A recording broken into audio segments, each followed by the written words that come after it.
नमस्कार, आप देख रहे हैं न्यूज नेशन और देश की बहस में आपका स्वागत है। मैं हूं पिनाज। नमस्कार, मैं हूं अनुराग दीक्षित। मैं अपने सम्मानित एक्सपर्ट पैनल के साथ साथ आप सभी दर्शकों को देश के नंबर 1 डिबेट शो में एक बार फिर से आमंत्रित करती हूं। जिन बड़े मुद्दों में से एक मुद्दा आपने चुना है, उसी पर आज हम देश की बहस कर रहे हैं। तो आपको बताते हैं कि आपने दरअसल में आज देश की बहस के लिए किस मुद्दे को चुना है। तीनों कृषि कानून वापस, सियासत आखिर कब तक। 85% लोगों ने इस मुद्दे को चुना है देश की बहस के लिए। जिन 3 कृषि कानूनों को लेकर देश में अन्नदाता सड़कों पर उतरे, 14 महीने से बॉर्डर धरने प्रदर्शन का लंबा दौर चला, उसमें एक समाधान ये निकला कि शीतकालीन सत्र में कानूनी वापसी की प्रक्रिया पर मुहर लगेगी। मगर दिल्ली के सर्द मौसम में राजनीति का पारा उफान पर है। जी हाँ, संयुक्त किसान मोर्चा ने पीएम मोदी के फैसले का स्वागत तो किया, साथ ही ऐलान भी कर दिया कि कानून वापसी होने तक आंदोलन जारी रहेगा। बस इसी के बाद लेफ्ट राइट से लेकर कांग्रेस सभी पार्टियां मैदान में उतर आई हैं और फैसले की टाइमिंग पर सवालों के तीर चलाने लगी। सवाल यही कि अन्नदाता के नाम पर राजनीति आखिर थमेगी या और बढ़ेगी। मैं आज देशवासियों से क्षमा मांगते हुए सच्चे मन से और पवित्र हृदय से कहना चाहता हूं कि शायद हमारी तपस्या में ही कोई कमी रही होगी, जिसके कारण दिए के प्रकाश जैसा सत्य कुछ किसान भाइयों को हम समझा नहीं पाए। हमने 3 कृषि कानूनों को वापस लेने का, रिपील करने का निर्णय लिया है। गुरु पर्व के मौके पर प्रधानमंत्री नरेंद्र मोदी ने सुबह बड़ा ऐलान कर आंदोलन कर रहे किसानों के बीच खुशी की लहर पैदा कर दी। जहां करीब साल भर बाद तीनों कृषि कानूनों को केंद्र सरकार ने वापस ले लिया है। अब संसद में इसकी औपचारिकताएं निभाई जाएंगी, लेकिन कई किसान नेता अब भी आंदोलन जारी रखने की बात कर रहे हैं। उन्होंने घोषणा कर दी, किसान कहाँ चला जाएगा भाई? कुछ कागज पत्तर होगा, ये होगा, बातचीत होगी, और मसले होंगे तो जब भी तो जाएंगे। दूसरी ओर पंजाब और यूपी जैसे राज्यों में आगामी चुनाव को देखते हुए सियासी खलबली मची हुई है। राजनीतिक दलों में कृषि कानून वापस होने पर बयानबाजी भी तेज हो गई है। अहंकार की हार है, ये किसानों की जीत है, लोकतंत्र की जीत है। इस देश में अगर एक सरकार किसान को कुचलने की कोशिश करती है और किसान खड़ा हो जाता है, तो उस सरकार को अंत में झुकना ही पड़ेगा। मैं तो 3 महीने से कह रहा हूँ कि हम जब मैंने कहा था पहला है किसानों का मसला, उसके बाद हम आपके साथ सीट एडजस्टमेंट करेंगे। यूपी के मुख्यमंत्री योगी आदित्यनाथ और कृषि मंत्री नरेंद्र सिंह तोमर ने कहा कि वो किसानों को ठीक से समझा नहीं सके। सरकार ने हर स्तर पर संवाद बनाने का प्रयास किया। ये हो सकता है कि हमारे स्तर पर कोई कमी रह गई हो कि हम लोगों ने अपनी बात को उन लोगों को समझाने में हम लोग कहीं न कहीं विफल रहे। मुझे दुख है कि इन कानूनों का लाभ हम देश के कुछ किसानों को समझाने में सफल नहीं हो पाए। अब शनिवार को किसान संगठनों के अहम बैठक में आगे की रणनीति पर चर्चा होगी, जबकि विपक्ष संसद सत्र में सरकार को नए सिरे से घेरने की तैयारी कर रहा है। देश की बहस में चर्चा है कि क्या आगामी चुनाव के चक्कर में अब भी राजनीति हो रही है। तो देश की बहस में आज इस मुद्दे पर बहस होगी। हमारे साथ एक वरिष्ठ पैनल मौजूद होगा, लेकिन देश की बहस क्योंकि आपके द्वारा चुने गए मुद्दे पर होती है, तो हमारी कोशिश होती है कि आपके सवाल भी इस बहस में शामिल किए जाएं। और आज जो सवाल जनता की तरफ से पूछे जाएंगे, वो कौन सी ऑडियंस है, वो कौन से आम भारतीय हैं जो जुड़ेंगे पब्लिक के मंच में, उनकी तस्वीरें इस वक्त हम आपको दिखा रहे हैं। कश्मीर अली मोगा से, सरदार गुरप्रीत सिंह सहारनपुर से, मानवेंद्र प्रताप लखनऊ से, डीपी गुप्ता कानपुर से हमारे साथ जुड़ेंगे। साथ ही साथ कुछ और साथी भी हमारे साथ जुड़ेंगे एक आम भारतीय के तौर पर, जो सीधा सवाल करेंगे देश की बहस में। बिल्कुल, आप सभी का स्वागत है देश की बहस में। लेकिन देश की बहस में हम आपको सोशल मीडिया प्लेटफॉर्म पर भी अपनी राय रखने का लगातार मौका देते हैं और वो राय अपने शो में शामिल करते हैं। तो आप बताइए कि कृषि कानून वापसी के ऐलान के बाद भी उस पर राजनीति करना आपको उचित लगता है, हाँ या नहीं में अपना उत्तर दीजिए। आप शो के दौरान इस मुद्दे पर अपनी राय न्यूज नेशन की वेबसाइट www.newsnationtv.com पर पोस्ट कर सकते हैं। साथ ही साथ आप न्यूज नेशन के मोबाइल ऐप, न्यूज नेशन के तमाम सोशल मीडिया प्लेटफॉर्म्स पर भी इस मुद्दे पर अपनी राय रख सकते हैं। शो के दौरान ही आप क्या सोचते हैं, वो तमाम चीजें हम साझा करेंगे। आप अपनी राय, सवाल का वीडियो भी व्हाट्सएप कर सकते हैं, नंबर आपके स्क्रीन पर।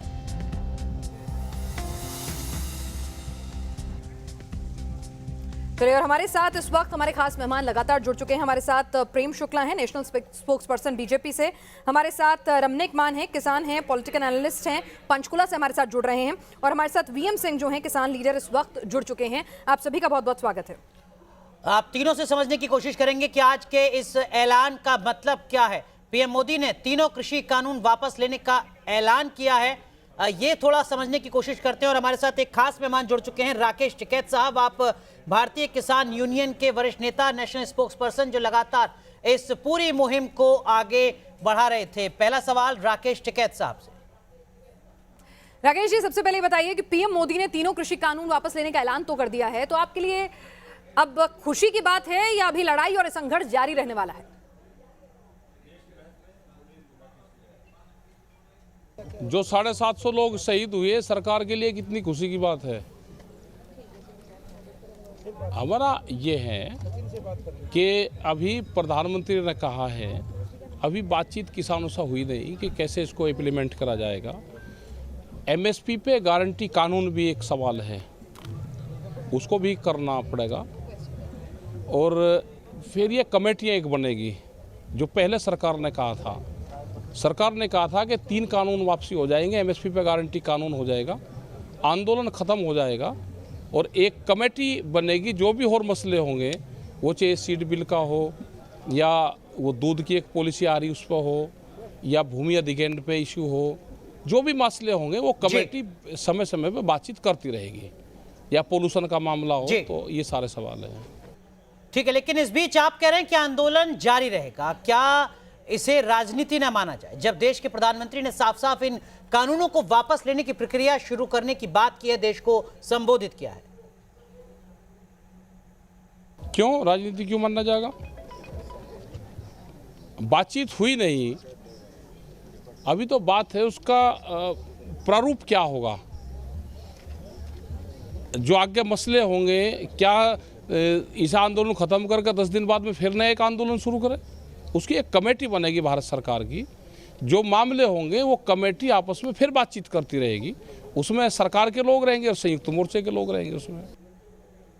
ठीक है साहब, 14 महीने का पूरा लंबा संघर्ष चलता है, आपकी मांगे मान ली जाती हैं, देश भी आपके लिए, किसानों के लिए खास सिंपैथी रखता है, लेकिन अब आप कह रहे हैं कि आंदोलन जारी रहेगा। अब एक और मांग जो है उसकी पूर्ति के लिए या तो दूसरा आंदोलन या यही जारी रखें।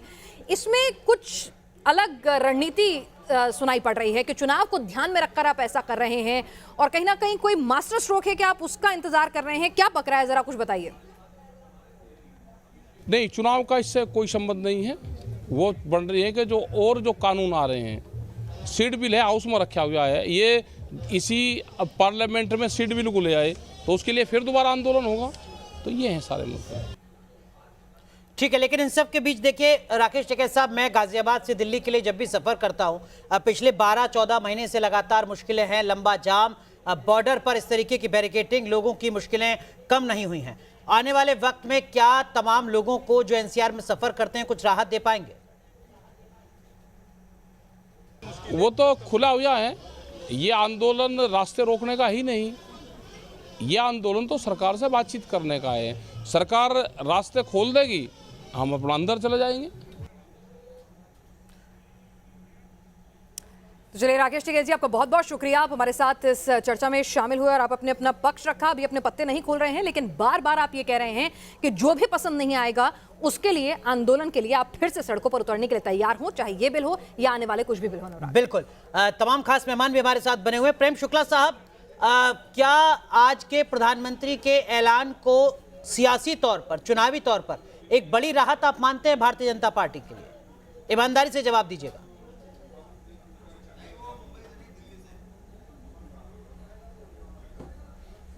भारतीय जनता पार्टी ईमानदारी से ही बातें करने के लिए जानी जाती है, और भारतीय जनता पार्टी जो संकल्प लेती है उसको सिद्ध करती है। भारतीय जनता पार्टी जन कल्याण, अंत्योदय के लिए समर्पित पार्टी है, और अब आखिरी व्यक्ति का कैसे कल्याण हो ये सुनिश्चित करने का काम करते हैं। इसलिए कोई भी फैसला राजनीति से अधिक राष्ट्रनीति के आधार पर करते हैं, और राष्ट्रनीति के आधार पर आज आदरणीय प्रधानमंत्री जी ने स्पष्ट शब्दों में सुबह के संदेश में कहा कि यह किसानों के हित के लिए बनाए गए कानून थे। ये दीपक के प्रकाश की तरह, दिए के प्रकाश की तरह स्पष्ट होने के बावजूद कुछ लोगों ने इसको अस्वीकार किया, इसके बारे में भ्रम फैलाया गया और हम इसको जो है चूंकि उनको समझा नहीं पाए, ऐसा हमारी तपस्या में कुछ कमी रह गई। प्रेम शुक्ला जी, बीजेपी तो जानी ही कम्युनिकेशन के लिए जाती है। बीजेपी तो ऐसी पार्टी है जिसको तो जाना ही इस बात के लिए जाता है कि आप अपना मैसेज बहुत अच्छे से कम्युनिकेट करते हैं, पहुंचाते हैं। तो ऐसे में इतने लंबे वक्त इसलिए तपबल ही हमारा है ना। नहीं, वही तो कह रही हूँ, आप तो जाने जाते हैं। तपबल है, लेकिन हमारी तपस्या में कहीं एक तपबल में कहीं कमी रह गई।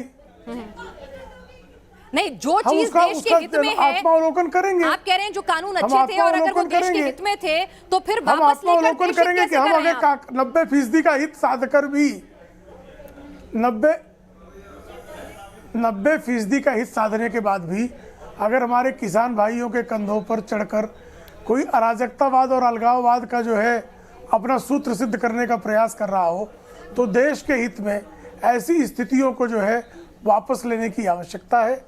कौन हित साध रहा था प्रेम शुक्ला साहब? किसानों के हित के लिए कानून बनाए थे, देश हित के लिए वापस ले रहे हैं। आप अभी आपके ध्यान में तो स्वयं आ रहा होगा कि जो लोग कल किसान कानूनों के का विरोध करते हुए संसद पर मार्च करने आए थे, आज किसान कानून के रिपील होने के बाद भी उनको वापस जाने का एजेंडा नहीं है। ठीक है, वीएम सिंह साहब, एक सवाल सर आपसे। तो किस लिए आए थे समझ में नहीं आ रहा है। ठीक है, कांग्रेस के प्रवक्ता जुड़ेंगे, उनसे समझूंगा आपके सवाल के जवाब को। लेकिन वीएम सिंह साहब, क्या प्रधानमंत्री के आज के इस बड़े ऐतिहासिक ऐलान के साथ ही किसानों का आंदोलन, किसानों की मांग खत्म हो गई है, ये मान लिया जाए? देखिए, दो चीज है इसके जवाब में। पहला ये है कि प्रधानमंत्री ने जो किया है आज, कोई भी सीईओ हो, कोई मुख्यमंत्री हो, कोई चेयरमैन हो, अपने किए हुए आदेश को वापस लेना बड़ा मुश्किल काम होता है, कहीं ना कहीं टाल मटोल करते हैं। और लगता है जो प्रधानमंत्री ने किया है वो बधाई के पात्र हैं। पर साथ साथ एक चीज और है, जब इतना दिल बड़ा किया तो थोड़ा दिल और बड़ा कर देते। जो शुरू से हम कह रहे हैं कि एमएसपी की गारंटी हमें चाहिए, उसके बिना अगर एमएसपी गारंटी मिल जाती है तो 3 कानून वैसे ही खत्म हो जाएंगे। प्रधानमंत्री जी को मालूम था, इसलिए उन्होंने कहा कि एमएसपी के लिए हम एक जो है ट्रांसपेरेंट एमएसपी हो, उसके लिए एक कमेटी बनाएंगे। हमें ट्रांसपेरेंट पारदर्शी एमएसपी नहीं चाहिए, हमें एमएसपी की गारंटी चाहिए जिसमें हर किसान को 86% छोटा किसान है जिसकी बात प्रधानमंत्री कर रहे थे, उसको 1 एकड़ पे 5,000 से लेकर 10,000 रुपए का फायदा होगा। उपभोक्ता को भी आप उसमें ले आए, उसको कम रेट पे मिले, किसान को ज्यादा रेट पे मिले। ये काम जो है सरकार का है, सरकार ने जो किया है। और मैं आपसे कहना चाहूंगा, इसमें जो मुझे दिखता है, एक पॉलिटिकल भी मुझे चीज दिखती है इसके अंदर जी। वो ये है कि प्रधानमंत्री जी ने 5 साल पहले या 4 साल पहले कहा था 2022 में आय दुगनी कर देंगे किसान की। अब उनको एक बहाना मिल जाएगा आज के बाद, वो कहेंगे मैं तो बिल लाया था, तुमने लागू नहीं होने दिए, इसलिए तुम्हारी आय दुगनी नहीं हुई। चलिए, इसका जवाब मैं प्रेम शुक्ला जी से लूंगी। क्या ये बहाना है और एग्रीकल्चरल रिफॉर्म्स से ज्यादा ये इलेक्शन रिफॉर्म्स, जो चुनावी वोट बैंक रिफॉर्म्स हैं, वो ज्यादा नजर आ रहे हैं? लेकिन पहले रमनिक मान जी भी हमारे साथ जुड़े हुए हैं। रमनिक जी, जरा ये बताइए कि ये वाकई में देर आए दुरुस्त आए आपको फैसले लग रहे हैं, या बहुत देर कर दी मेहरबान आते आते? किसानों का गुस्सा, नाराजगी कम होगी बड़े दिल से? अगर प्रधानमंत्री ने ये कानून वापस लिए हैं तो आप भी बड़े दिल से स्वीकारेंगे? ਸਭ ਤੋਂ ਪਹਿਲਾਂ ਤਾਂ ਜੀ ਅੱਜ ਦਾ ਦਿਹਾੜਾ ਜਿਹੜਾ ਆ ਉਹ ਪਹਿਲੀ ਪਾਤਸ਼ਾਹੀ ਗੁਰੂ ਨਾਨਕ ਸਾਹਿਬ ਸੱਚੇ ਪਾਤਸ਼ਾਹ ਦੀ 552ਵੀਂ प्रकाश पुरब के नाते असी मना रहे हैं। आपको, आपके सहयोगी एंकर को, सभी पैनलिस्ट को और आपके दर्शकों श्रोताओं को मेरी तरफ से गुरुपुरब की बहुत बहुत बधाई, बहुत बहुत शुभकामनाएं। सर, आपको भी बहुत बहुत शुभकामनाएं। पहली चीज़। दूसरी चीज़, मैं बीएम सिंह जी से सहमत हूँ जब उन्होंने कहा कि थैंक यू, आपको भी। और देखिए, बीएम सिंह जी से मैं सहमत हूँ जब उन्होंने कहा कि एक निर्णय लेके उसको वापस लेना बड़ा कठिन काम होता है, और यहाँ पे प्रधानमंत्री जी ने ये निर्णय अपना वापस लिया है। और ये निर्णय उन्होंने वापस लिया है, उसके अलग अलग अर्थ कोई ना कोई व्यक्ति अपने हिसाब से निकालने का प्रयास करेगा, पर सच्चाई ये है कि आज के शुभ दिन, आज के शुभ दिहाड़े पे उन्होंने ये निर्णय लिया, उसका हम स्वागत करते हैं। बिना किसी तरीके की एक एस्केलेशन के, ये एक फ्लैश के, या बिना किसी ऐसी टकराव की स्थिति में जहां जवान जो किसान का ही बेटा है और किसानों के आपस में कहीं ऐसी कोई स्थिति उत्पन्न हो, बिना एक खतरा खून का बहे, ये आज मेरा ख्याल है कि शांत हो गया है। और मेरा निवेदन है, मेरे साथ जगतार बाजवा साहब हैं जो संयुक्त किसान मोर्चा के प्रवक्ता हैं, मेरा आपसे भी निवेदन है कि अब जो है इन चीज़ों को हमको चाहिए कि हम भी बड़ा हृदय करें और हम इन चीज़ों को पीछे रखें और एक सामान्य स्थिति के अंदर वापस आके और हम अपने जो बातें हैं, जैसा कि प्रधानमंत्री जी ने कहा कि एक समिति बनेगी, समिति के अंदर किसानों के जो प्रतिनिधि होंगे वो अपनी बातें भी रखें। और क्योंकि एक मिनट प्लीज़ देखिए, ये बड़ा महत्वपूर्ण मुद्दा है, ये देश के बहुत बड़ी जनसंख्या से जुड़ा मुद्दा है। मेरे को एक 30 सेकेंड और दे दीजिए। मेरा कहना केवल इतना है कि रिफॉर्म्स बहुत ज़रूरी हैं। 1991 के अंदर जो लिबरलाइजेशन आई थी, इंडस्ट्रियल रिफॉर्म्स आए थे, उसके बाद हमारी जो इंडस्ट्री है वो कहाँ की कहाँ चली गई। और ऐसे ही जो जीडीपी के अंदर के खेती का या किसानी का जो कंट्रीब्यूशन एक समय पे 70% होता था, वो घट के अब 14-15%, 17% के आसपास हॉवर कर रहा है। तो हमारे को चाहिए कि हम भी देश की ग्रोथ के अंदर, प्रोग्रेस के अंदर अपना कंट्रीब्यूशन करें। उसके लिए जो रिफॉर्म्स सही लगते हैं वो संयुक्त किसान मोर्चा के लोग हैं, वो एग्रीकल्चर एक्सपर्ट्स हैं, साइंटिस्ट हैं और सरकार की जो नुमाइंदे हैं उनके साथ बैठ के कोई ना कोई ऐसे रिफॉर्म्स आने ही चाहिए, क्योंकि जो अभी का मौजूदा ढांचा है उसके अंदर बहुत जरूरत है रिफॉर्म्स की। बिल्कुल। लेकिन बाजवा साहब एक चीज बताइए सर, ये सारा जो मामला है वो तब से शुरू हुआ जब केंद्र सरकार के स्तर पर ऑर्डिनेंस लाए गए तीनों कानून के, उसके बाद से विरोध प्रदर्शन शुरू हुआ। अब वो तीनों ऑर्डिनेंस जो कानून बन गए थे उनको वापस लेने का ऐलान प्रधानमंत्री मोदी ने कर दिया है। अब आप कह रहे हैं कि नहीं साहब, पहले एमएसपी को लेकर आप कानून बना दीजिए, उसके बाद ही हम अपने आंदोलन को खत्म करेंगे। ईमानदारी से बताइए, मामले को सुलझाने की कोशिश कर रहे हैं या उलझाने की?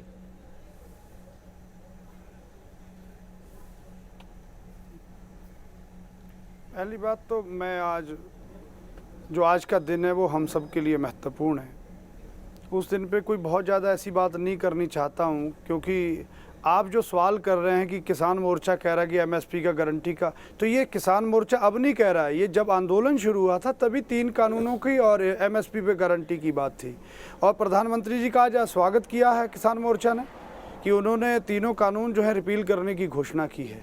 तो हमारी ये मांग भी है साथ में कि जब इतना कुछ कर ही दिया तो एमएसपी पे गारंटी का कानून भी साथ के साथ बन जाए और अन्य जो मुद्दे हैं और उन पर बातचीत हो जाए और उन पर भी जो जिस तरीके से भी आगे कमेटी बने और वो बातचीत के मामले से हल हो जाए, क्योंकि बहुत से विषय हैं ना साथ में। आज 1 साल बाद 750 लोग लगभग शहीद भी तो हो गए, आज लगभग 50,000 लोगों पर मुकदमे भी तो हो गए। तो ये सारी बातें भी तो करनी पड़ेंगी ना।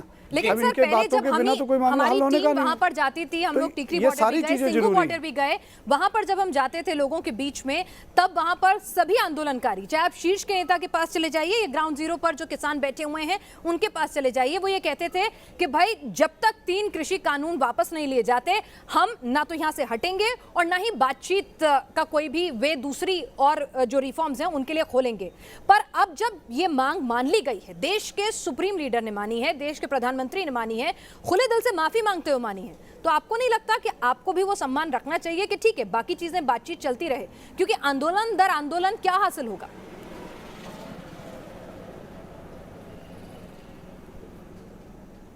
नहीं तो हम कहाँ मान सम्मान नहीं कर रहे, हमने भी तो मान सम्मान किया। आज संयुक्त किसान मोर्चा ने स्वागत किया उनके स्टेप का। और जो हमारी मांग है, जिन 2 मांगों पर हमारा आंदोलन था, तो क्या हम उस एक मांग को छोड़ दें? अब आप कह रहे हो कि आप लोग जाते रहे बॉर्डर पर, आपको एमएसपी की बात नहीं सुनी, लेकिन हम तो जब से बॉर्डर पर आए इन दोनों कानूनों को, दोनों मांगों को लेकर के आए हैं ना। अब ये तो आपको पता होगा कि आपको कैसे पता नहीं चला। ये आंदोलन ही एमएसपी बहुत महत्वपूर्ण विषय है। इन 3 कानूनों से भी ज्यादा महत्वपूर्ण आपके पास आएंगे चरण सिंह सापरा साहब भी हमारे साथ, कांग्रेस के नेशनल स्पोक्सपर्सन इस वक्त जुड़े हुए हैं। बाजवा साहब, मैं आपके पास आऊंगी इस सवाल को लेकर, लेकिन हमारे साथ सापरा साहब भी जुड़ गए हैं, बहुत देर से वो चर्चा में शामिल नहीं हुए हैं। सर, आपके हाथ से आया हुआ एक वो मुद्दा जिससे आप यूपी में खूब भुना रहे थे और पंजाब में शायद आप एक बहुत बड़ी एडवांटेज पे चल रहे थे, तो पंजाब में नए समीकरण के रास्ते खुल गए और यूपी में मुद्दा भी हाथ से गया। नहीं, देखिए, हम इसको कोई राजनीतिक मुद्दे के हिसाब से नहीं देखते हैं। ये किसानों की जेन्युइन मांगे थी, जिसको कांग्रेस पार्टी पहले दिन से किसानों की इन मांगों का समर्थन कर रही थी, किसानों के साथ में बिल्कुल खड़ी थी। और आज किसान जीता है, अभिमान और अहंकार हारा है। जो लोग किसानों को आंदोलन जीवी कहते थे, आंदोलन जीवियों ने जुमलाबाज जो लोग हैं उनको परास्त किया है। आज वो दिन है जो इतिहास में लिखा जाएगा कि किसानों के साथ में न्याय हुआ और डेमोक्रेसी जो है, लोकतंत्र, वो जिंदा है। आज भारतीय जनता पार्टी के नेताओं को, जो पहले किसानों को आतंकवादी कहते थे, मवाली कहते थे, देशद्रोही कहते थे या पाकिस्तान चीन के एजेंट कहते थे, आज वही इन किसानों को देशभक्त कहेंगे, वीर कहेंगे। ये देखिए किस तरह से समय बदला है, और ये क्यों बदला है। ये कोई मास्टर स्ट्रोक नहीं है, ये मजबूरी है नरेंद्र मोदी जी की। जिस तरह से उपचुनाव के अंदर नतीजे आए हैं, आपने देखा कि हिमाचल प्रदेश सुपड़ा साफ हुआ भारतीय जनता पार्टी का, और ये 5 राज्यों के चुनावों को देखते हुए ये चुनावी दाव खेला है नरेंद्र मोदी जी ने, और इसीलिए किसान के मन में ट्रस्ट डेफिसिट है, वो इन पर विश्वास नहीं कर रहे। वो कह रहे हैं कि पार्लियामेंट में पहले इसको पारित करिए और एमएसपी पर बात करिए। ये जो आप तमाम सवाल उठाए, इनका जवाब प्रेम शुक्ला जी, क्योंकि उन्हीं की पार्टी पर आरोप लग रहे हैं, तो उन्हीं से पूछा जाएगा। लेकिन एक हमारे साथ दर्शक हमारे जुड़ गए हैं जो बतौर ऑडियंस गेस्ट हमारे साथ शामिल हो रहे हैं। सरदार गुरप्रीत सिंह हैं सहारनपुर से, आपका स्वागत है देश की बहस में। आपका क्या सवाल है इस मुद्दे पर, आपकी क्या राय है? देखिए, जो आज प्रधानमंत्री जी ने जो ऐतिहासिक फैसला लिया है, और जो सबसे बड़ा जो आज का दिन है हमारा, गुरु नानक देव महाराज जी के प्रकाश पर्व पर ये जो तोहफा जो देने का काम किया है, ये ऐतिहासिक फैसला। और रही बात कि इस मामले के अंदर जो है कि हम अभी नहीं जाएंगे जब तक पार्लियामेंट के अंदर नहीं पास होगा, तो एक जिम्मेदार व्यक्ति जो सबसे बड़े पद पर बैठा है और वो अपने पद से इस बात का पब्लिकली ऐलान कर रहा है, उसके बाद भी अगर हम इस चीज को कहें कि जब तक पार्लियामेंट में नहीं हटेंगे, तो इसका मतलब हमारी नीयत में कुछ ना कुछ गड़बड़ी है। देखिए, मेरा कहना ये है जी कि वहां पर जो भी हादसे हुए या जो भी मसले हो रहे हैं, उनमें कहीं ना कहीं इस राजनीति को छोड़ना पड़ेगा। आज किसानों के लिए ये ऐतिहासिक फैसला हुआ है, और जहां तक मैं आपको बताना चाहता हूं कि इस फार्मर एजुटेशन को सिख वर्सेस बीजेपी बनाने की भी पूरा प्रयास किया गया, और वो हाँ उसको मेरे ख्याल से अनुराग जी बाजवा साहब के पास से सवाल लेके जाएं। बिल्कुल, बाजवा साहब के पास इस सवाल का जवाब बाजवा साहब देंगे। आप कुछ कहना भी चाह रहे हैं बाजवा साहब?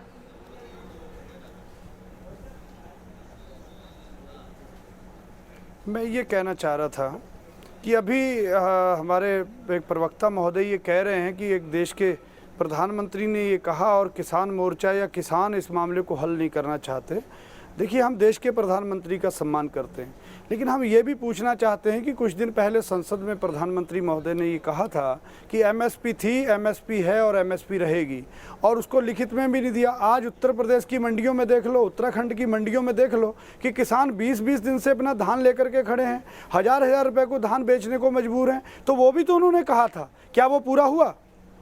तो ये भी जरूर देखना चाहिए कि आज किसान लूट रहा है मंडियों में, प्रधानमंत्री जी संसद में कहते हैं वो पूरा नहीं होता। बिल्कुल ठीक है, लेकिन तो ये भी आज कहा है, हम स्वागत करते हैं, लेकिन जब तक ये संसद में किसानों का मुद्दा उठा रहे हैं सर, इम्प्लीमेंट नहीं हो जाएगा, जाएगा, किसान नेता हैं, आप बताइएगा। मैं रुक करूंगा आपका एक बार फिर कि ईमानदारी से बताइएगा कि किसानों को आखिर इस देश में एमएसपी कब मिल पाया पूरी तरीके से हर फसल का, किस सरकार में, किस पॉलिटिकल पार्टी के सत्ता में रहते हुए? ये तो अफसोसजनक बात है सर, जो लगातार सालों से, दशकों से देखते रहे। वीएम सिंह साहब हमारे साथ हैं, वो साल 2000 से, आज से 21 साल पहले से आंदोलन कर रहे हैं एमएसपी लागू हो जाए और किसानों को एमएसपी मिल पाए। अपने आप में अफसोसजनक बात है। लेकिन सापरा साहब, आप अभी कह रहे थे कि देखिए हम तो इस मुद्दे पर सियासत नहीं कर रहे हैं, ये किसानों का आंदोलन है। सर, लेकिन अगर किसानों का आंदोलन है तो कांग्रेस पार्टी की तरफ से कल किसान विजय रैली क्यों निकाली जा रही है?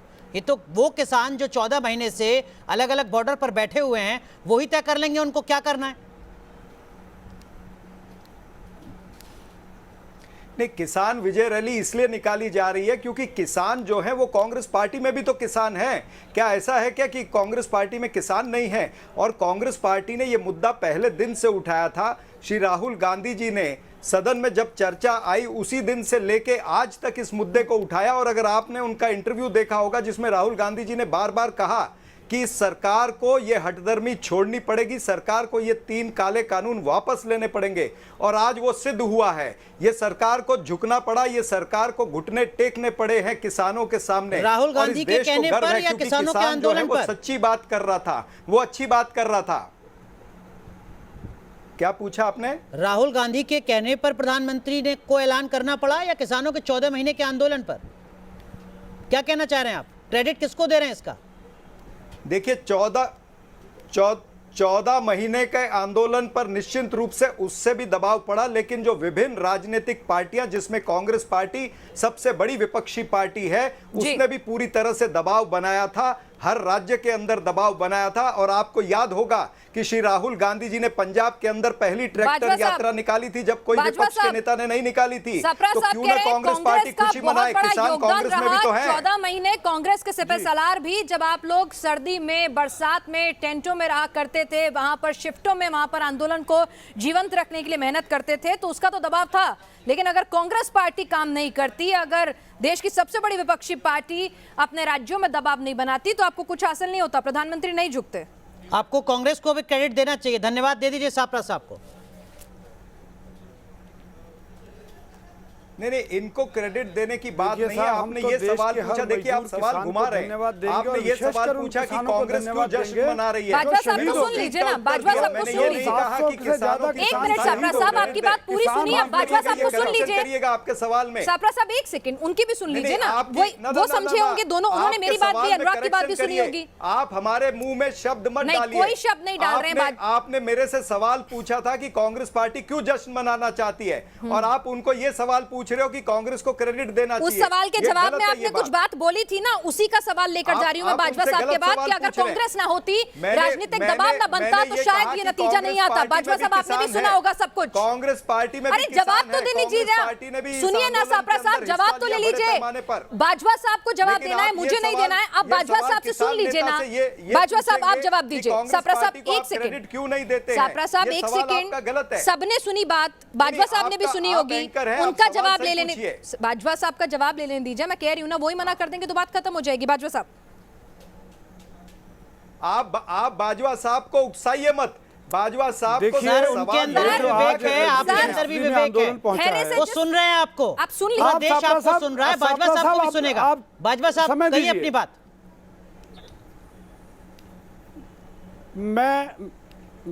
मैं तो सिर्फ इतना कहना चाहता हूं संयुक्त मोर्चा की ओर से कि हमारे जो किसान शहीद हुए हैं और जो किसान मजदूरों की एकजुटता है और जिन्होंने इतना बड़ा संघर्ष किया है, इतना लंबा, ये सारा श्रेय उसी को जाता है। बाकी राजनीतिक पार्टियां अपने अपने तरह से क्या क्या करती रही हैं, ये राजनीतिक पार्टियों को पता होगा। संयुक्त किसान मोर्चा ने किसी भी राजनीतिक पार्टी को मंच पर नहीं आने दिया, ना मंच दिया, ना माइक दिया। और अगर किसी ने भी पूरे देश में, मैं कह रहा हूं, चाहे वो भारतीय जनता पार्टी के नेता हों, चाहे कांग्रेस के नेता हों, किसी भी पार्टी के नेता हों, अगर उन्होंने इस आंदोलन में किसी भी स्तर पर सहयोग किया होगा तो हम उन सब का सम्मान करते हैं और उन सबको धन्यवाद देते हैं। प्रेम शुक्ला साहब, आपने सुना सापरा साहब को भी, आपने सुना बाजवा साहब को भी।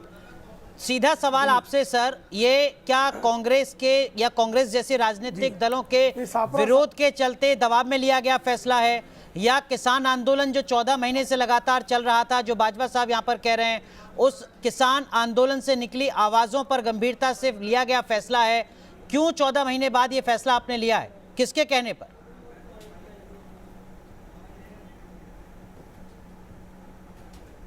कि देश हित में फैसला है, आदरणीय प्रधानमंत्री जी ने स्पष्ट किया। अभी यहाँ पर अहंकारी बार बार आदरणीय मोदी जी के लिए कांग्रेस के प्रवक्ता प्रयोग कर रहे थे। नहीं, ये अहंकार क्या है कि सिखों के पवित्रतम स्थल अकाल तख्त को तोपों से उड़ा देना, नेता इनको ये अहंकार होता है या नहीं कहेंगे? देखिए, मैं किसी के नहीं, नरेंद्र मोदी जी अभी इनको किसानों को आंदोलन सापरा साहब उनकी भी सुन लीजिए ना। आपने आरोप लगाए, सारे आरोप लगाए, उन्होंने धैर्यपूर्वक आपको सुना। आप देखिए, बहस तर्क से हो तो अच्छी लगती है, उनका तर्क कमजोर होगा तो आपकी बात बड़ी होगी। उनको सुनता रहा, पूर्वक सुनता रहा। नहीं, मैंने तो सिंपल बात पूछी कि आप इनको आंदोलनजीवी आज से मानते हैं या नहीं मानते, या छोड़ दिया? जी, मैं मुझे मेरी बात तो उत्तर तो देने दें जनाब, मुझे मेरी उत्तर देने का अवसर दें। भाई, मैं तो इतना ही पूछा कि आंदोलनजीवी इनको मानेंगे, इनको कल से आंदोलनजीवी कहेंगे या नहीं शुक्ला जी कहिए। धन्यवाद। मवाली कहेंगे, उत्तर दे रहा हूं भाई, आप अवसर तो दें। आतंकवादी कहेंगे या नहीं? जवाब सुनेंगे कि नहीं सुनेंगे? सापरा साहब जवाब सुनिए ना, आपने अपनी बात रख दी, जरा शुक्ला जी को जवाब देने दीजिए ना, कहेंगे कि नहीं कहेंगे? शुक्ला जी, हाँ, तो मेरे सवाल का जवाब चुप तो हुई है। देखिए, अब अहंकार क्या होता है वो बता रहा हूं मैं। अकाल तख्त जैसे पवित्रतम स्थल को तोपों से उड़ा देना, ये राजनीति का अब ये चले गए, देखिए सत्ता प्राप्त ये भूतकाल में चले गए। अरे वर्तमान की बातें करिए। दो किसान नेता आपके सामने बैठे हैं, ये दो किसान नेताओं को बताओ कि आपने इनको आतंकवादी क्यों कहा था? आप ये बताइए इनको खालिस्तानी क्यों कहा था? आप ये बताइए कि इनको देशद्रोही क्यों कहा था? क्या ये आपको देशद्रोही कल तक नजर आते थे और आज देशद्रोही नजर नहीं आते हैं? कल तक ये आंदोलन जीवी थे, आज ये आपको आंदोलन जीवी नहीं नजर आते हैं। अरे जुमला जीवी पार्टी का यही हाल होता है कि आप जुमले बोल करके निकल जाते हो, शूट एंड स्कूट की पॉलिटिक्स करते हो। ये किसान जो है ये बहुत ही ईमानदार है और समझदार है। भारत का किसान समझता है। प्रेम शुक्ला साहब, जो बात सापरा साहब कह रहे हैं कि देखिए राहुल गांधी पहले दिन से विरोध कर रहे थे, क्या राहुल गांधी के विरोध से डर गए आप? ये रिपील नहीं हो जाता तब तक हम उठेंगे नहीं, क्योंकि भारतीय जनता पार्टी है ये विरोधी कह रहे हैं कि सुनिए आपके प्रेम शुक्ला साहब, आपके विरोधी कह रहे हैं उपचुनाव के जब नतीजे आए तो कहीं ना कहीं आपको समझ में आने लगा कि स्थितियां जो है ग्राउंड पर काफी ज्यादा खराब है। उत्तर प्रदेश में 210 सीटों पर किसानों का जो प्रभुत्व है, कहीं ना कहीं वहां पर स्थिति जो है वो बिगड़ सकती है। और इसीलिए कानून आपने आज भी कहा कि अच्छे हैं, उसके बावजूद भी आपने कानूनों को वापस लिया इलेक्शन के गणित को सुलझाने के लिए।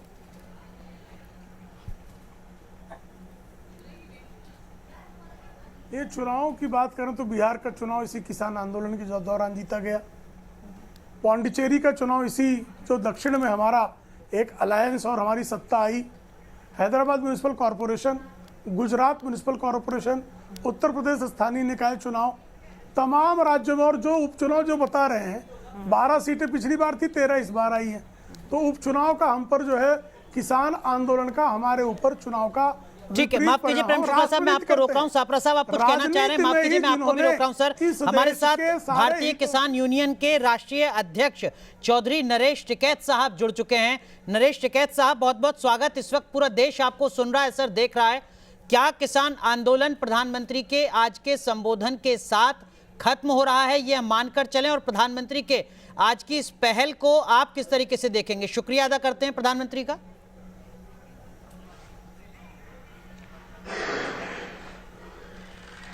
नहीं, प्रधानमंत्री का पहल की धन्यवाद दे रहे हैं हम। उन्हें ऐसी बात नहीं, हम किसी की जो किसी ने बात कह दी, किसान हित में बात कही, तो उसका हम किसी की वाह नहीं रखते। ठीक है, उनका हम स्वागत करें, अच्छी बात है। पर आंदोलन थोड़ा ही समाप्त होगा इस उससे।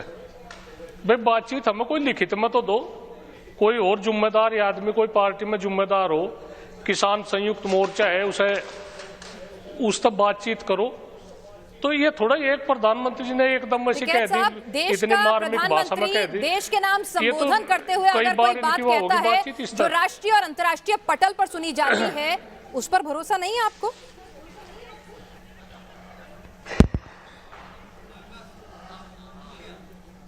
नहीं, भरोसा तो प्रधानमंत्री जी है, भरोसा तो करना पड़ेगा। पर कम से कम भरोसे लायक हो तो ये। इन्होंने तो अपना यकीन खो रखा सारा, इन्होंने यकीन खो रखा। ये इतनी वो नहीं हो रही बातचीत, जो किसी का यकीन खो जाए एक जिम्मेदार का, तो इन्होंने खो रखा। ये यकीन बनाओ, पहले किसानों में यकीन बनाओ। हमने कई बार हमने कह दिया भाई हम प्रधानमंत्री का सर झुकाना नहीं चाहते। इस बात को हमारी गंभीरता तक क्यों नहीं ले रहे हैं? प्रधानमंत्री का सर ऊंचा रहना चाह। क्या इन्होंने हमारे 700 किसान इस आंदोलन में शहीद हो लिए, 2 शब्द उनके प्रति भी कहा? उनमें तो कुछ घटता नहीं, ना कोई ऐसी बात है, कोई ना कोई प्रतिष्ठा की बात है। कम से कम हमें भी नहीं होता भाई हमारे प्रधानमंत्री जी किसानों के प्रति भी इतने में है भावुक होकर 2 शब्द कह देते भाई मैं चलो इस आंदोलन।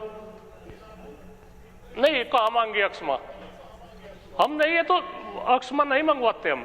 और सब उनके सब वो तो नहीं कही बात तक भाई वे 700 किसान शहीद हो गए, भाई वे भी गलत हुआ। मैं भी 130-35 करोड़ की उसमें में भी थे। तो हम तो यही कहे, ये बातचीत करो, ढंग से बातचीत करो, किसानों का सम्मान रखो, संयुक्त मोर्चा है उन तक बात करो।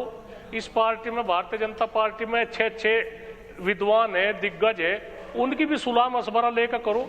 हम किस तरह तक यकीन करें? पहले तो हम यकीन दुआओ। बातचीत उन्होंने कह दिया तो कुछ भी बात नहीं। नरेश टिकैत साहब, देखिए आपका जो आंदोलन था सर, वो उन 3 कानूनों को लेकर था। कानून खत्म हो चुके हैं, प्रधानमंत्री ने ऐलान किया है, देश को संबोधित किया है, बात यहाँ खत्म हो जानी चाहिए। आपने कहा कि नहीं साहब, अब तो एमएसपी आप लागू करो, एमएसपी पर कानून बनाओ, तभी हम पीछे हटेंगे। इस देश में एमएसपी पर कानून आखिरी बार कब बना था सर, आप बता दीजिए, जो आप मानकर चल रहे हैं कि अब तो प्रधानमंत्री को बनाना पड़ेगा।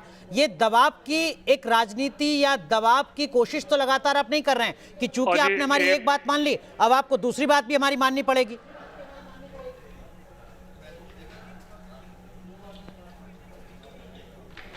नहीं तो ये हमारे पे शायद दबाव में इस आंदोलन को उठवा हो क्या? ये तो मन में से निकाल दो बातचीत। 1 साल का आंदोलन हम घंटों में नहीं समेटने के। कल को प्रधानमंत्री जी ने कहा कल को हम मीटिंग कर रहे हैं, आपात बैठक है कल को, ऐसी कोई बात नहीं, क्योंकि 1 साल का आंदोलन हमें 2-4 घंटे में समेट दे। नहीं तो यानी रोड अभी भी, बॉर्डर अभी भी आप नहीं खोलेंगे, सौदा होगा हमारे, अभी भी आप सड़कों पर डटे रहेंगे। बात होगी जब 3 कृषि कानून वापस लेने की बात हो गई तो उस आंदोलन का प्रारूप और रूप बदल दीजिए। सब बॉर्डर तो खुले, बॉर्डर एक तो बता दिया, जो संयुक्त मोर्चा है वही तो निर्णय लेगा, हमें एक किले आदमी को अधिकार नहीं है। बातचीत उन तक करो, कल को बैठक है, बैठक में क्या निर्णय लिया जाएगा। अगर वे कल को आंदोलन वापसी ले लेंगे तो कोई दिक्कत नहीं, हमें टिकैत साहब, किसानों ने उन पर विश्वास करा। आप सर दूसरी तीसरी पीढ़ी के नेता हैं जो किसानों की आवाज को उठा रहे हैं, ईमानदारी से बताइएगा, इस देश में, इस देश के प्रधानमंत्री आखिरी बार कब आपने देखे टीवी स्क्रीन पर जब सिर्फ किसानों के मुद्दे को संबोधित करने के लिए देश के प्रधानमंत्री सामने आए हो?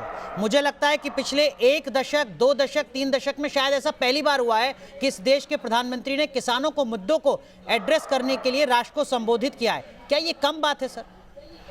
क्या ये सामान्य है? जी,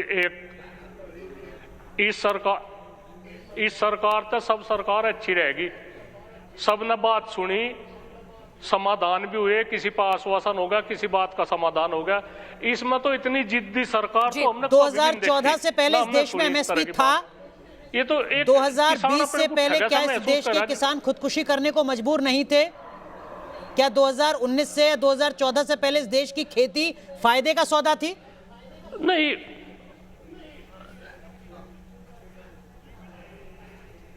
इससे पहले, इस सरकार से पहले सब सौदा ठीक था हिसाब। नहीं, कैसे ठीक था? अगर आप आंकड़ों पर देखेंगे तो एमएसपी के तहत जो खरीद होती थी वो योगी सरकार के 4 सालों में बेहतर हुई है। तो मतलब आप किस तरह से ठीक कह रहे हैं, थोड़ा समझाइए।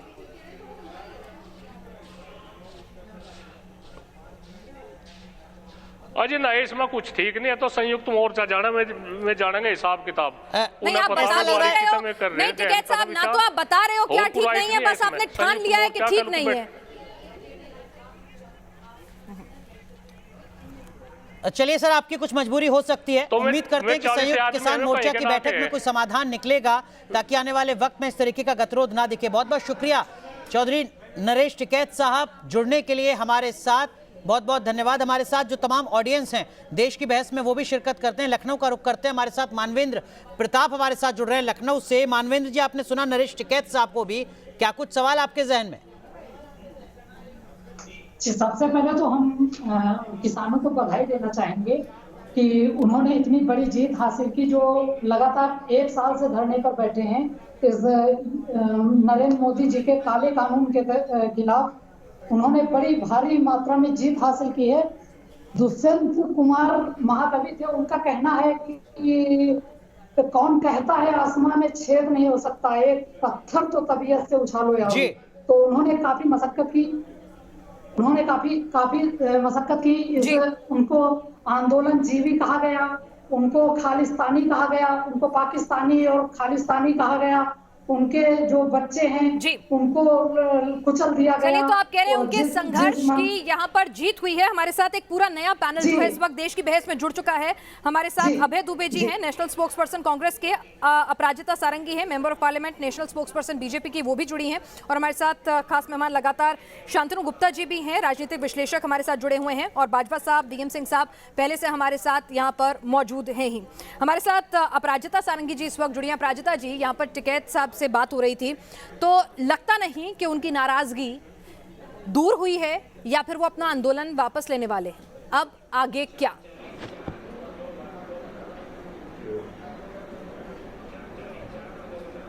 आप सबको मेरा नमस्कार। देखिए, ऐसा है कि 20 सितंबर 2020 को 3 कृषि कानून लाए गए। मैं संसद की सदस्य भी हूं और मैंने देखा है किस तरह से इन 3 कृषि कानूनों को पारित किया गया था।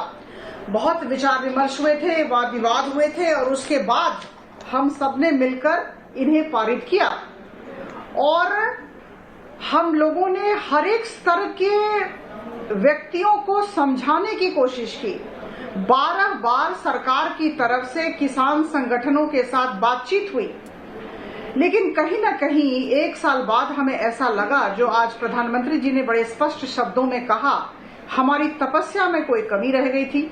हम अपनी बात ठीक ढंग से समझा नहीं पाए या फिर वो समझना नहीं चाहते थे और जो विपक्षी दल है उन्होंने इसका फायदा उठाया और वो चाहते थे कि ये जो एक अशांति और अराजकता का माहौल है यह बना रहे और इसी वजह से उन लोगों ने जो किसान संगठनों को उकसाया, जो किसान संगठन विरोध कर रहे थे उन्हें उकसाया और उकसाते ही रहे, क्योंकि उनकी राजनैतिक सार्थकता पर प्रश्न चिन्ह लग चुका था और लग चुका है। जी, ऐसा उन्हें प्रतीत होता है, कहीं ऐसा न हो कि आगामी दिनों में भारत के राजनीतिक मानचित्र से ये विलीन हो जाएं। तो इसी वजह से इन्होंने किसान संगठनों को उकसाया। तो हमें लगा कि हमें शांति चाहिए, हमें अराजकता को विदाई देनी है, तो क्यों नहीं ये जो 3 किसान कानून है इसे विड्रॉ कर लिया जाए। से 3 महीने पहले लगा सब कुछ। बड़े स्पष्ट शब्दों में आज प्रधानमंत्री जी ने कहा है, लखीमपुर में आपने शांति चाहने का बहुत अच्छा सबूत दिया है। हमेशा किसान लखीमपुर में शांति चाहने का सबूत दिया भारतीय जनता पार्टी। विभिन्न पदक्षेप किसान के कल्याण के लिए लिए गए हैं और आगामी दिनों में भी लिए जाएंगे। हम किसानों के साथ, हम अन्नदाताओं के साथ। जवाब दीजिए, बाजवा साहब सवाल उठा रहे हैं लखीमपुर का। लखीमपुर कांड भी याद कर लो बहन जी, लखीमपुर का भी जवाब दे दीजिए बहन जी। किसानों के लिए कितना अच्छा किया भारतीय जनता पार्टी के मंत्री ने, इस पे भी गौर करिए। कुचल दिया गया उनको गाड़ी से। आदरणीय प्रधानमंत्री जी के नेतृत्व और वो मंत्री अभी आपके मंत्रिमंडल में बैठा है। के लिए अगर आप मुझे समय दे तो मैं सारी बातें आपके समक्ष नहीं, जो सवाल पूछा है लखीमपुर को लेकर उसका जवाब दे दीजिए। मनोवृत्ति लेकर आप सोचें कि प्रधानमंत्री मोदी जी ने क्या क्या काम किया। नहीं, सवाल कुछ और है उनका, शायद आपने सुना नहीं। बाजवा साहब, आप सवाल दोहरा दीजिए। हम लोगों ने 1 लाख, मैं पूछ रहा हूँ, किसानों का हत्यारा मंत्रिमंडल में कैसे है? किसानों का हत्यारा बेनिफिट ट्रांसफर के माध्यम से किसानों का हत्यारा मोदी मंत्रिमंडल में कैसे है? देखिए, ऐसी बात है बहन जी, किसानों को कुचलने वाला मोदी मंत्रिमंडल में कैसे है बताइए। समझ लिया। अब आप शांत हो तो मैं बोलूं। आप शांत हो तो मैं बोलिए अपराजिता जी बोलिए। आप शांत हो तो मैं बोलूं। किसानों का हत्यारा उत्तर भी देंगे तो मैं क्या बोलूं। बोलिए बताइए जी, बोलिए। जगतार सिंह, बार बार प्रश्न को न दोहराएं, मैं समझ रही हूँ। देखिए, ऐसा है कि जो अभियुक्त हैं, जिन्हें अभियुक्त माना जा रहा है, उन्हें जेल में डाल दिया गया है। और अजय सिंह जी का जहां तक सवाल है, अजय सिंह जी उनके पिता हैं, लेकिन उनका इसमें कोई दोष नहीं है, वो मौका वारदात पर नहीं थे। और जहां तक बेटे का सवाल है, जैसा कि मैंने कहा, मैं पुनरावृत्ति करूंगी, उन्हें जेल में डाल दिया गया है और कानून, पुलिस अपना काम करेगी। The law will take its course, the law is taking its course. तो मुझे लगता है कि हर बात को घसीटने की जरूरत नहीं और हर बात का राजनीतिकरण न हो तो बेहतर है। बेटे की जिम्मेदारी पूछे कि मोदी सरकार ने किसानों के लिए क्या किया। माफ कीजिए बाजवा साहब, अपराजिता जी माफ कीजिए, आप दोनों को रोक रहा हूँ, बाकी पैनलिस्ट को भी चर्चा में लाते हैं एक बार। अभय दुबे साहब, आपको नहीं लगता कि वो मुद्दा जिसके जरिए आप मानकर चल रहे थे कि हम पंजाब में अपनी सियासी जमीन को बचा लेंगे, हम उत्तर प्रदेश में शायद कुछ बढ़त बना लेंगे, हो सकता है उत्तराखंड में भी हम कुछ असर दिखा पाएं, हरियाणा में शायद हम कुछ मजबूत हो जाएं, वो मुद्दा आज आपके हाथ से छिन गया? अनुराग जी, मैं प्रधानमंत्री जी को, भारतीय जनता पार्टी को, आपने कहा कि ऐसा कभी हुआ कि प्रधानमंत्री जी खुद आकर घोषणा करते हो, किस बात की बधाई दे दूं बताएं आप? 700 किसानों ने शहादत दे दी, इस बात की शुभकामनाएं दे दूं? इस बात की शुभकामनाएं दे दूं कि उनके बर्बरता से सिर फोड़ने के आदेश दिए, उन्हें मारा गया, उनकी राह में कील और कांटे बिछाने की बधाई शुभकामनाएं दे दूं, उनको लखीमपुर खीरी में रोंद कर मार दिया इस बात की बधाई शुभकामना दे दूं। आपने 3-4 सवाल खड़े किए हैं, जिसका प्रश्न राकेश टिकैत से पूछ रहे थे। मत दूर जाइए। अभी सितंबर में मोदी सरकार की एनएसओ ने रिपोर्ट जारी की है, उसने बताया एक किसान औसत आमदनी 27 रुपए रह गई है। फरवरी 2016 में मोदी जी ने घोषणा की थी कि 5 साल में किसान भाइयों आमदनी दुगनी कर दूंगा। एक किसान पर 74,000 रुपए का कर्ज है और यह समर्थन मूल्य पर फसलें खरीदी गई का खुद एनएसओ ने डेटा जारी किया है। उन्होंने कहा है कि मात्र 13.9% धान खरीदा गया, ज्वार 3.3%, रागी 0%, सारी अभय दुबे जी, सवाल शायद आपने सुना नहीं मेरे सहयोगी अनुराग का। आपने उन्होंने दूसरों से जो सवाल किए वो तो पूरे सुन लिए, लेकिन हमने आपसे एक सवाल किया कि ये जो मुद्दा यहाँ पर आपको मिला था, पंजाब में एक एडवांटेज थी राजनीतिक लिहाज से, वो कहीं ना कहीं कमजोर हो गई। उत्तर प्रदेश में भी, पूर्वांचल में, पश्चिमी उत्तर प्रदेश में जिस मुद्दे के साथ आगे बढ़ रहे थे वो भी कहीं ना कहीं कमजोर पड़ गया, और कप्तान साहब और बीजेपी के साथ आने का रास्ता भी खुल गया, जो अच्छा खासा डेंट लगा सकता है पंजाब। पिनाक जी देखिए ना, ये मुद्दा था किसान को कमजोर कर देने का, जो मोदी जी ने किया मुट्ठी भर पूंजीपतियों के लिए। कैसे? 2 बड़े खुलासे करता हूं मैं आपके सामने। मोदी जी का भाषण उठाकर सुनिएगा। उन्होंने कहा कि इस बार साथियों दाल का प्रोडक्शन मेरे किसान भाइयों ने बहुत अच्छा किया है। सुप्रीम कोर्ट ने कानून स्थगित किया और पुराने एसेंशियल कमोडिटी एक्ट से मोदी जी ने उसको सीमित कर दिया कि एक जो व्यापारी है वो 5 टन से ज्यादा संग्रहित नहीं करेगा। अगर पुराना एसेंशियल कमोडिटी का कानून नहीं होता तो नहीं कर सकते थे। ये मेरे पास लोकसभा का जवाब पड़ा है। अभय दुबे जी, आपके पास सारे जवाब और आंकड़े पड़े हैं, लेकिन मेरे सवाल का जवाब आप दे नहीं रहे हैं। नहीं, ये तो कमजोरी हमारी नहीं है, मोदी जी ने बर्बरता से कुचल दिया। ठीक है, उन्होंने वापस ले लिया क्षमा मांगते हुए। मैं आपसे पूछ रही हूँ उसके सियासी मायने, पंजाब में क्या आपको नुकसान होगा? कप्तान साहब और बीजेपी के आपस में हाथ मिलाने का रास्ता साफ हो गया। कप्तान साहब ने कहा था कानून वापस लेंगे तो मुझे बीजेपी के साथ जाने में कोई दिक्कत नहीं है।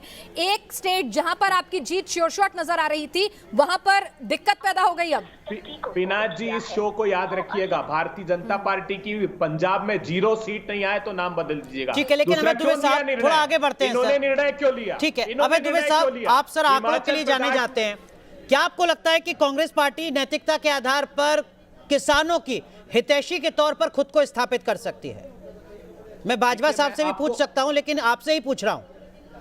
आप 10 साल सत्ता में रहे, आप दूर मत जाइए।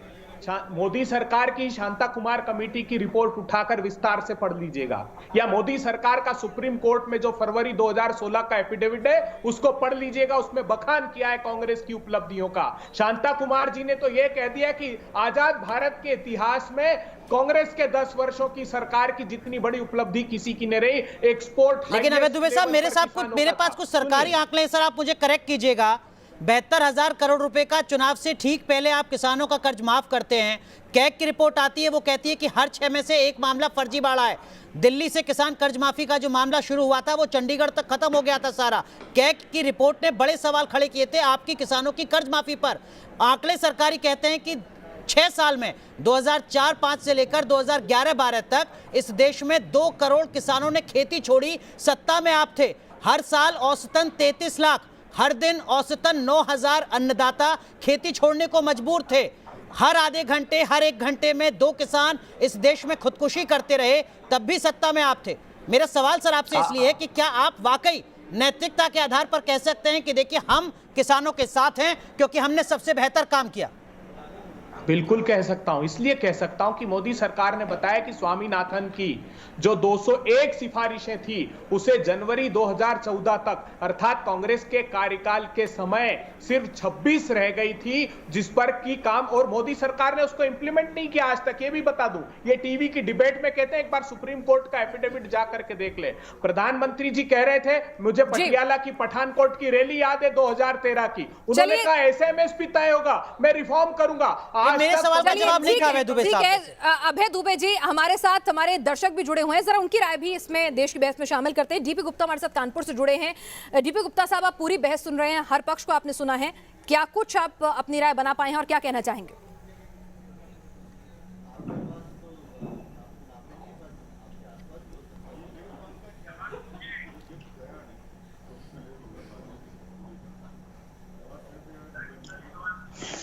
देखिए, मैं तो एक बात जानता हूं कि लोकतंत्र में जिस प्रकार से लोगों की बातें सुननी चाहिए और अपने को सार्वभौम या सर्वशक्तिमान न मान करके जो मोदी जी ने आज कृषि कानून वापस किया है उस पर विपक्ष ये बतलाए, क्या उन्होंने या उनकी सरकारों ने कभी इस तरीके से आंदोलन को समाप्त करने के लिए ऐसा कभी कोई काम किया क्या उन्होंने? चाहे वो आपातकाल रहा हो, चाहे बाबा रामदेव का आंदोलन रहा हो। आपने तो उसे हिंसा से कुचला। हमें ये बताइए, क्या मोदी जी ने कोई हिंसा की? चलिए, तो आप कह रहे हैं कि देश के प्रधानमंत्री ने बड़प्पन दिखाते हुए, बड़ा दिखाते हुए सही कानून मानते हैं वो उन्हें, लेकिन फिर भी किसानों की बात को सर्वोपरि रखते हुए वो झुके और वापस लिए। तो इस पर विपक्ष क्या कहता है ये हम राय जानेंगे, लेकिन एक छोटी सी ब्रेक के लिए हमें रुकना होगा। लेकिन देश की बहस लगातार जारी है और तमाम मुद्दे आपके उठाते रहेंगे। तुरंत हाजिर होते हैं। देश की बहस में आज बात प्रधानमंत्री नरेंद्र मोदी के कृषि कानून वापस लेने के ऐलान से जुड़ी। हमारे साथ एक दर्शक जुड़ रहे हैं गाजियाबाद से, संतोष मिश्रा। जी संतोष जी, क्या कुछ सोचते हैं आप इस पूरे मामले पर? मेरा सोचना तो यह है कि विपक्ष और देशद्रोही ताकतें किसान आंदोलन का सहारा लेकर देश को बर्बाद करना चाहते थे। मोदी जी ने आज ये दिखा दिया कि देश हित सर्वोपरि है।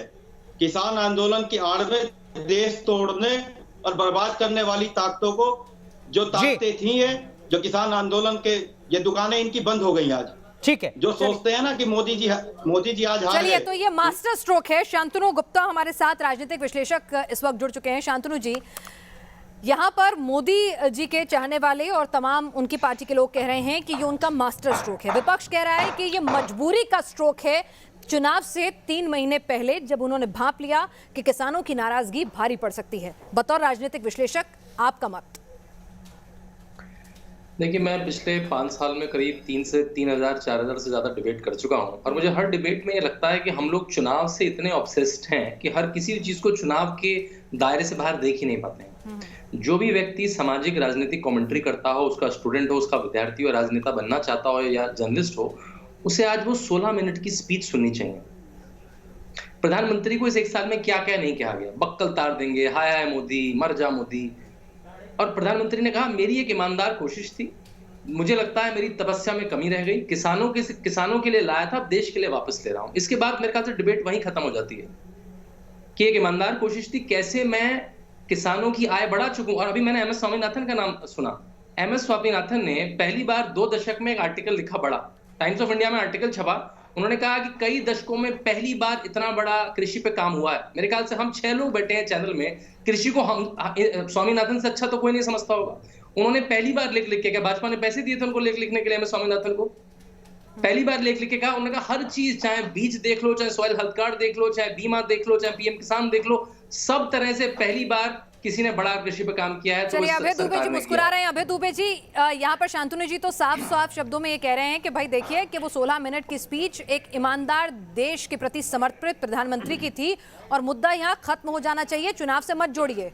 2 ही बार मोदी जी अपने कठोर फैसलों से पीछे हटे हैं और दोनों बार किसानों का मुद्दा था और टाइमिंग चुनाव के आसपास रही, उसे उस नजर से मत देखिएगा। मैं चुनौती देता हूं, किसी भी कृषि विशेषज्ञ को बुला लें, भारतीय जनता पार्टी के कृषि मंत्री हो, प्रधानमंत्री हो। प्रधानमंत्री जी, फसल बीमा योजना आप जानते हैं गुजरात ने बंद कर दी। गुजरात ने लिखित में दिया है क्योंकि 26,000 करोड़ रुपए का मुनाफा निजी कंपनियों को हुआ है और इतने हायर रेट आए कि गुजरात सरकार ने लिख के दिया है कि हम अफोर्ड नहीं कर सकते। जानते हैं आप, कई प्रांतों ने बंद कर दी।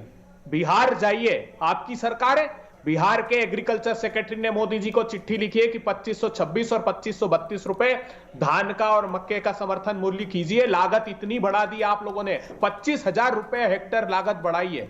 2,86,000 करोड़ रुपए सालाना किसान की जेब से निकालने लगे इस बढ़ी हुई लागत के लिए। बड़ी बातें करते। मैं आखिरी 1 मिनट, अभय जी, मेरे सवाल का जवाब अधूरा रह गया सर, जो मैंने आपसे पूछा था। नैतिक आधार पर कांग्रेस ये सवाल खड़े कर सकती है क्या? कैंटीन के बहुत महत्वपूर्ण बात मैं आपको कह रहा हूं, सुनिए आप, ये शो में जाना चाहिए। ये मेरे पास जवाब पड़ा है लोकसभा का, जिसमें वो कह रहे हैं इस्टेब्लिशमेंट ऑफ प्राइवेट मार्केट 25 राज्यों में पहले से लागू है इस कानून के। Direct wholesale purchase of agriculture produce पहले से लागू है। कॉन्ट्रैक्ट फार्मिंग प्रोविजन, सारे प्रोविजन लागू है। सिर्फ क्यों किया ये मैं बताना चाहता हूं आपको। ये जो दाल का खेल हुआ था, 230 रुपए तक बेचकर 2,30,000 करोड़ रुपए 5 पूंजीपतियों ने अर्जित किए थे। इसेंशियल कमोडिटी एक्ट के सेक्शन 2A का अमेंडमेंट किया और उनको असीमित मात्रा में। अभय जी, आपने अभी भी मेरे सवाल का जवाब नहीं दिया। बाजवा साहब, जो सवाल मैं अभय जी से पूछ रहा था तीसरी बार, आप जवाब दीजिएगा। क्या कांग्रेस पार्टी नैतिक आधार पर किसानों के साथ खड़ी रह सकती है? क्या कांग्रेस पार्टी के राज में वाकई किसानों के अच्छे दिन थे? हरित क्रांति कौन लेकर आया? एक सेकंड जवाब देने दीजिए। देखिए, सीधा हम किसान से पूछ रहे हैं ना। बाजवा साहब, आंकड़े नहीं, किसान जमीन पर क्या महसूस करता है? आंकड़े कागजों में रहते हैं, हकीकत में उस तक वाकई में वो लाभ पहुंचा कि नहीं, उसके अच्छे दिन आए कि नहीं? बाजवा साहब, चुनौती देता हूं बीजेपी के प्रवक्ता। अरे आंकड़े आप अपने बताओ। अभय दुबे सर देखिए, मैंने भी आपको आंकड़े दिए थे। 6 साल में आप बाजवा साहब बता देंगे 2 करोड़ लोगों ने लड़ाई लड़ रहे हैं। सरकारी आंकड़े। बाजवा साहब,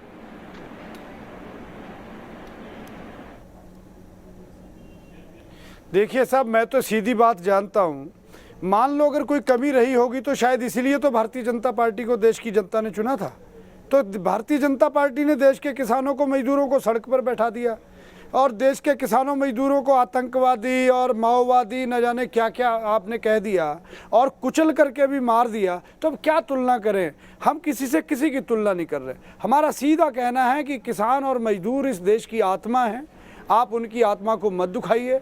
आज जो आपने कहा है प्रधानमंत्री जी ने, उसका हम स्वागत करते हैं। आप यथाशीघ्र संसद में उसको पास करिए और एमएसपी की गारंटी का कानून बनाइए और जो किसान शहीद हो गए हैं उनकी चिंता करिए और जो मंत्रिमंडल में किसानों के हत्यारे लोग हैं उनको आप हटाइए। इन चीजों पर ध्यान दें।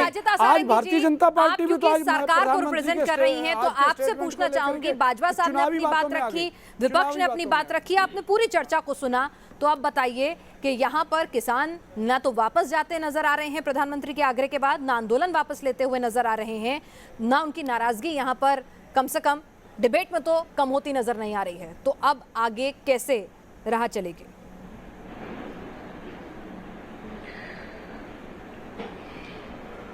आदरणीय प्रधानमंत्री जी के संबोधन के बाद मुझे लगता है कि इस विषय पर राजनीति करना शोभा नहीं देता है। देशवासियों को अच्छा नहीं लग रहा है और अच्छा नहीं लगेगा, लेकिन देखिए विपक्षी दलों की मजबूरी है, इसे हमें समझना होगा। राजनीतिक सार्थकता के लिए इन लोगों ने किसान संगठनों को उकसाया। आदरणीय प्रधानमंत्री जी बाहर आए, उन्होंने कहा देश हित सर्वोपरि है।